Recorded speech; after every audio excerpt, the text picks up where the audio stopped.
Europe 1. Le grand direct des médias, Jean-Marc Morandini. Ce soir à 20h45, Julien Courbet et ses équipes vont une nouvelle fois s'activer pour voler au secours d'anonymes qui se font arnaquer.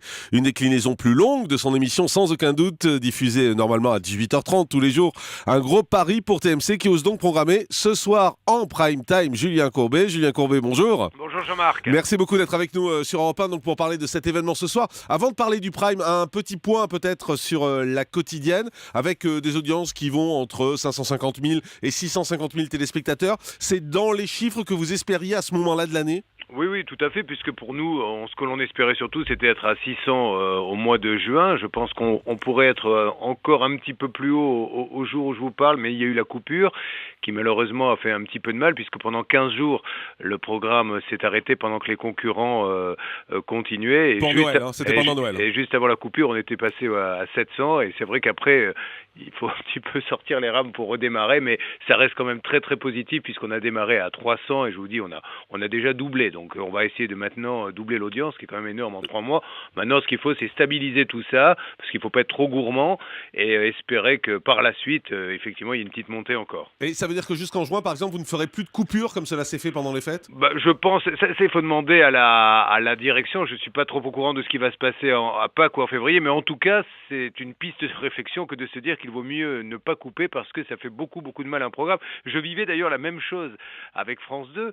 À chaque fois qu'il y avait Roland Garros pendant 15 jours, c'était une catastrophe derrière. On perdait, on revenait presque au niveau du mois de septembre, alors que vous aviez mis 8 mois à monter, donc il faut faire très attention avec ça. Face à vous est arrivé également Laurent Ruquier il y a quelques semaines. Visiblement, ça n'a pas eu trop d'impact sur votre public. On a le sentiment que c'est pas du tout le même public.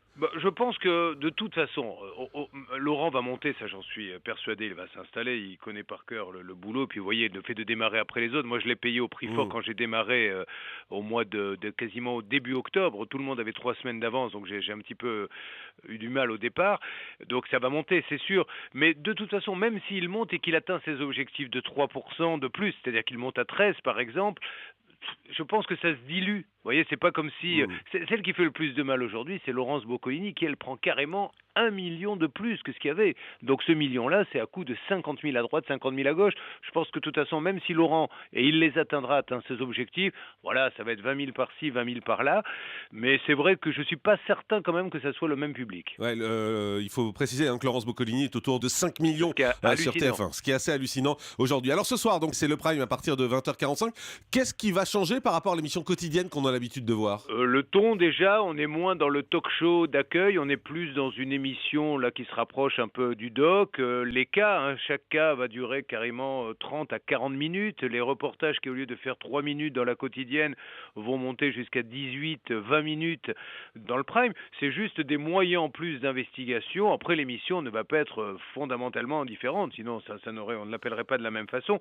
Mais c'est un moyen de faire plus d'investigation et de s'arrêter sur un sujet, d'aller beaucoup plus en profondeur, beaucoup plus de jours d'enquête, beaucoup plus d'images surtout. Il va y avoir, honnêtement, on est plutôt dans un rapport 60-40 images pour le prime, alors qu'on est plutôt 70 plateaux, 30 images pour la quotidienne. Et qu'est-ce qui fait qu'un sujet est traité en prime plutôt qu'en quotidienne ? Comment vous faites le choix ? Il n'y a pas tellement... Oui, si, c'est des sujets qui ont besoin d'investigation, plus que c'est beaucoup plus simple et beaucoup plus basique en quotidienne. Voilà, il me doit des sous, il ne me les a pas donnés, ça va en quotidienne. Il est venu réparer, il a réparé n'importe comment, ça va en quotidienne. Quand il y a après toute une investigation, par exemple sur une erreur particulière qui peut être médicale ou autre, où on sait qu'il va falloir là du coup fouiner, chercher, filmer, et ce qui fait aussi la différence, c'est que les sujets de prime, là, on se dit, oui, il y a beaucoup à filmer. Donc, ça ne sert à rien de le mettre en quotidienne où il sera bâclé, ce sujet, puisque de toute façon, ça sera une pastille de 3 minutes. Alors que là, c'est un vrai doc de 20 minutes qui mérite que l'on prenne le temps. Donc, ça part immédiatement en prime. Maintenant, on pourrait très bien, franchement, prendre un sujet de prime, le mettre en quotidienne, mais il ne serait pas traité de la même façon. Julien Courbet, ce prime, c'est quoi ? C'est un test pour savoir s'il peut y en avoir d'autres ? Ou c'est une façon aussi de faire un peu de promo pour la quotidienne ? Non, c'était prévu dès le départ et c'est nous qui l'avions repoussé dès le départ. Il y aurait dû en avoir dès le mois d'octobre-novembre. novembre, mais au départ, on était sur 4 quotidiennes par semaine, puisque le vendredi, c'était un best-of. On s'est aperçu que c'était pas une super idée.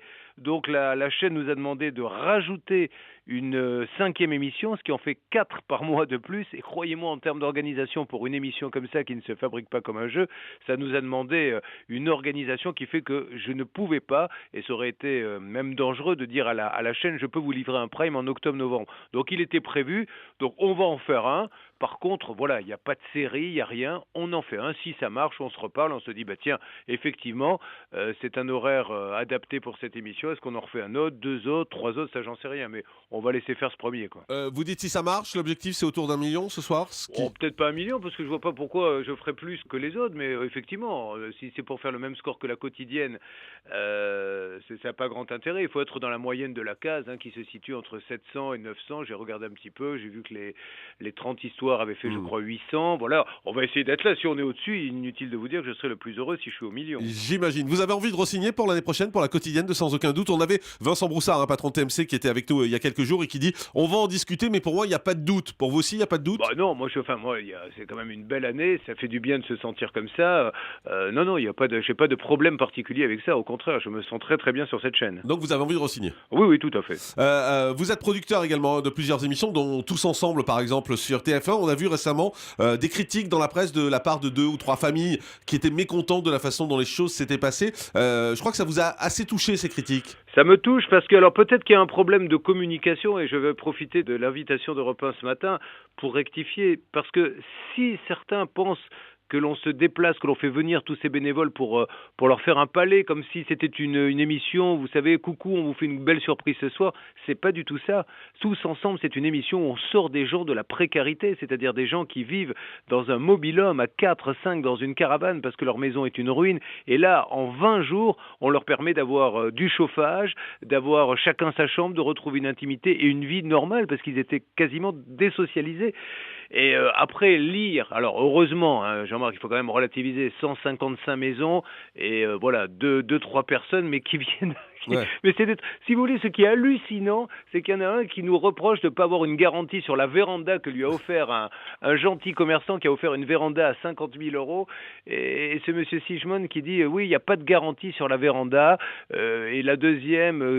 il dit aussi le portail électrique promis n'a pas été installé, voilà. Ma facture d'eau a explosé. Mais ce qu'il doit... alors, c'est fou, ça. Dans ces cas-là, ne nous appelez pas.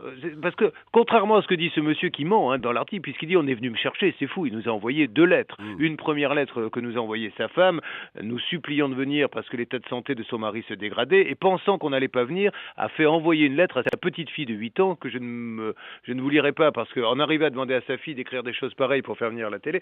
Mais encore une fois, réfléchissez avant de nous appeler. Mais évidemment, dans un mobil-home, on lui refait une maison complète, la facture d'électricité n'est pas la même. Enfin, je pense qu'il n'a pas besoin de nous pour y réfléchir.